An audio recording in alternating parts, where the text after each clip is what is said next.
Hello everyone, welcome to my YouTube channel.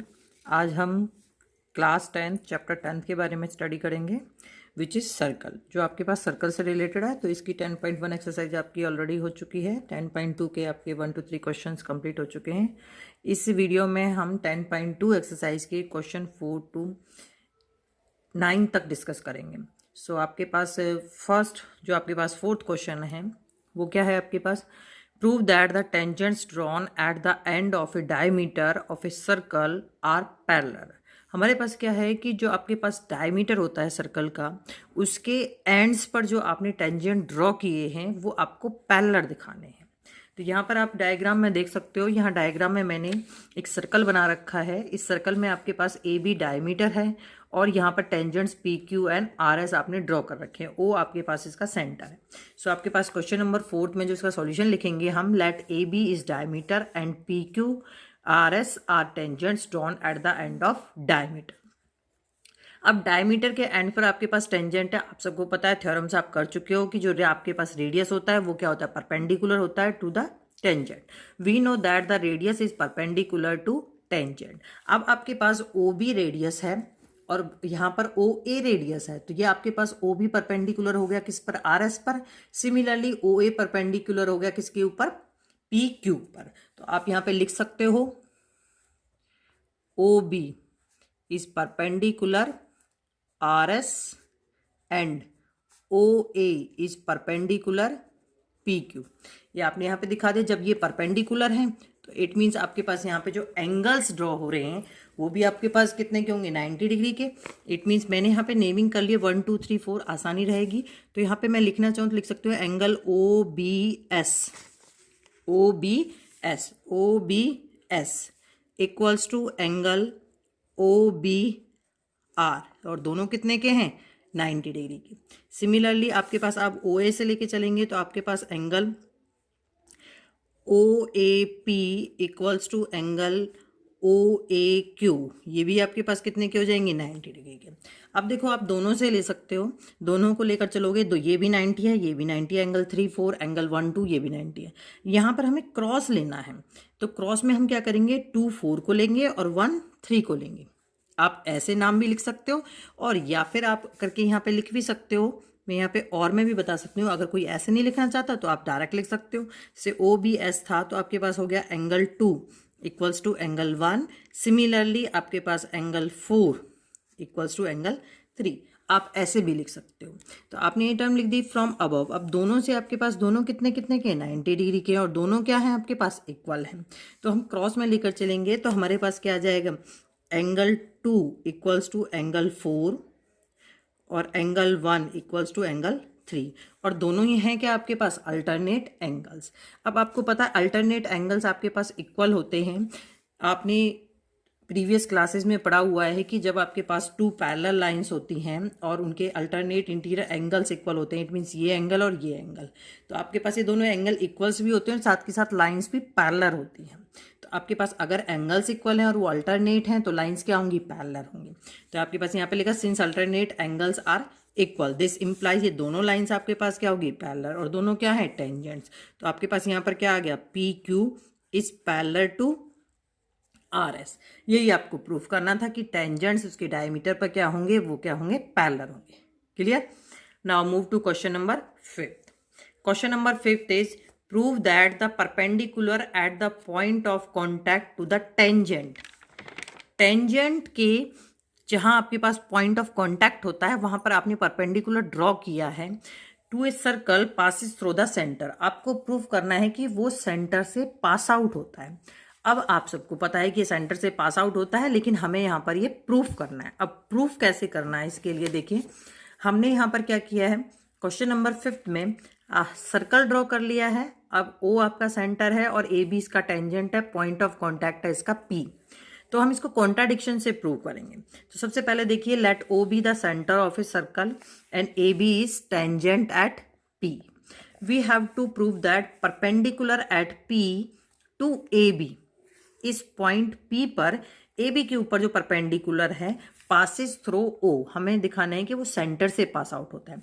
तो bye contradiction हमने contradiction से लिया suppose that perpendicular eight point P does not passes through O। हम लेके चल रहे हैं कि ये O से पास आउट नहीं हो रहा। अब ये किससे पास आउट हो रहा है? O डैश से। So it passes through O dash, हमने ले लिया है O डैश से पास आउट होता है। अब हमने ज्वाइन कर दिया OP and O dash P, दोनों को क्या कर दिया? ज्वाइन कर दिया। AB यहाँ पर क्या है आपके पास? टेंजेंट है।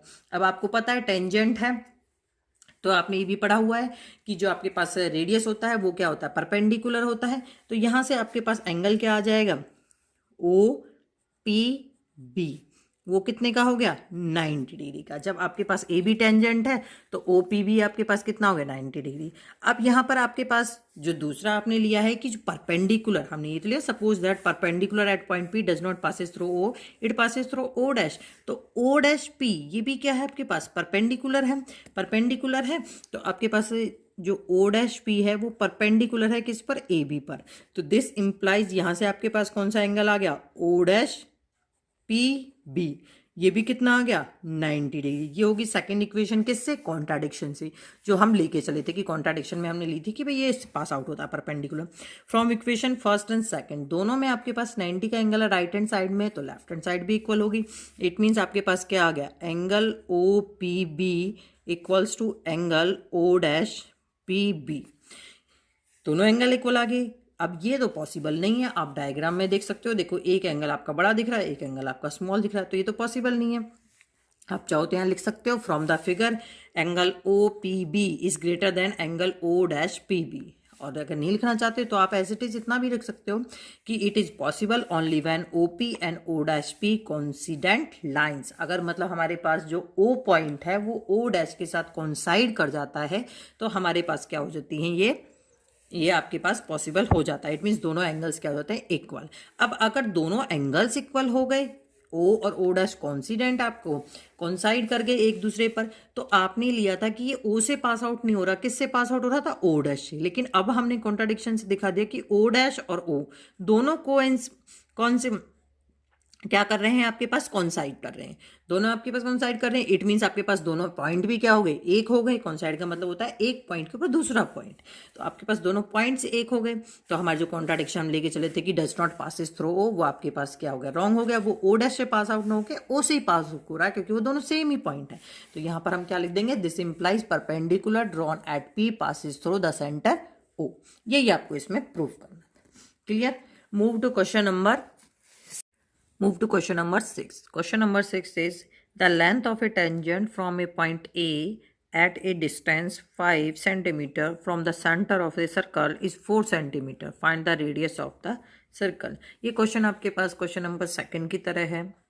क्वेश्चन नंबर सेकंड या फर्स्ट आप ले सकते हो, या 10.1 में भी आपने क्वेश्चन किए थे इस टाइप के। तो आपको radius of circle find out करना है।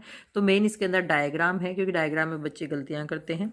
सो क्वेश्चन आपके पास क्या था? Length of tangent from point A point से आपके पास टेंजेंट की length at a distance 5 centimetre from centre. Centre से वो 5 सेंटीमीटर पर है ए पॉइंट, और उस टेंजेंट की लेंथ आपको दे रखी है ए पॉइंट से, वो कितनी दे रखी है? 4 सेंटीमीटर। इट मीन्स ये पॉइंट बी यहाँ पर है और ए बी आपका टेंजेंट हो जाएगा। तो आपके पास let O B is the centre and A B is tangent at B. O A आपके पास कितना है? 5 सेंटीमीटर। ए बी कितना है? 4 सेंटीमीटर। अब आप सबको पता है कि जो आपके पास रेडियस होता है वो परपेंडिकुलर होता है टू द टेंजेंट। यही हमने लिखा है। We know that the radius is perpendicular to tangent. It means O B आपके पास परपेंडिकुलर आ गया किसके ऊपर? ए बी के ऊपर। अब आपने पाइथागोरस थ्योरम इसमें अप्लाई करनी है। आपके पास जो पाइथागोरस थ्योरम होती है इन ट्रायंगल, कौन से ट्रायंगल में है? ए ओ बी। 90 का एंगल है आपके पास, यहाँ 90 का एंगल आपके पास आ चुका है। तो इट मीन्स आप इसमें अप्लाई कर सकते हो पाइथागोरस थ्योरम। पाइथागोरस थ्योरम क्या होती है? Hypotenuse square equals to base square plus perpendicular square. 90 का एंगल अगर ये है, इसके जस्ट अपोजिट आपके पास हाइपोटेन्यूज हो जाएगा। इट मीन्स ए ओ आपके पास हाइपोटेन्यूज हो गया और बाकी आपके पास बेस एंड परपेंडिकुलर हो गए। तो आप यहाँ पर जब सॉल्व करोगे क्या बनेगा? A B square plus B O square equals to O A square. A B आपके पास कितना है? 5। बी ओ आपके पास फाइंड आउट करना है, और ओ ए आपके पास कितना है? ए बी आपके पास है 4। ए बी आपका 4 है और ओ ए आपके पास कितना है? 5। इसको सॉल्व करना है आपको। जब आप सॉल्व करते हो तो यहाँ पर आ गया 16 plus B O square equals to 25। तो बी ओ स्क्वेयर जब आप निकालोगे तो 25 माइनस 16, ये it means B O square. आप जब सॉल्व करते हो तो वो कितना आ जाता है आपके पास 9। तो जब बी ओ निकालोगे √9 और वो कितना आ गया आपके पास 3 सेंटीमीटर। इट मीन्स जो रेडियस है आपके पास ओ बी वो कितना आ गया आपके पास 3 सेंटीमीटर। तो वही आपको फाइंड आउट करना। So radius equals to 3 centimetre. यहाँ आपका क्वेश्चन नंबर 6 कंप्लीट हो चुका है। जो आपके साथ के साथ मैं क्वेश्चंस की पिक भी भेज दूँ ताकि किसी को डाउट ना है। अगर किसी को डाउट आता है तो आप मेरे से कॉल करके पूछ सकते हैं या फिर कमेंट में मेंशन कर सकते हैं। अगर ये वीडियो अच्छी लगे तो मेरे इस चैनल को ज़्यादा से ज़्यादा सब्सक्राइब करें और मेरी इस वीडियो को लाइक एंड शेयर करें। Thank you for watching my video.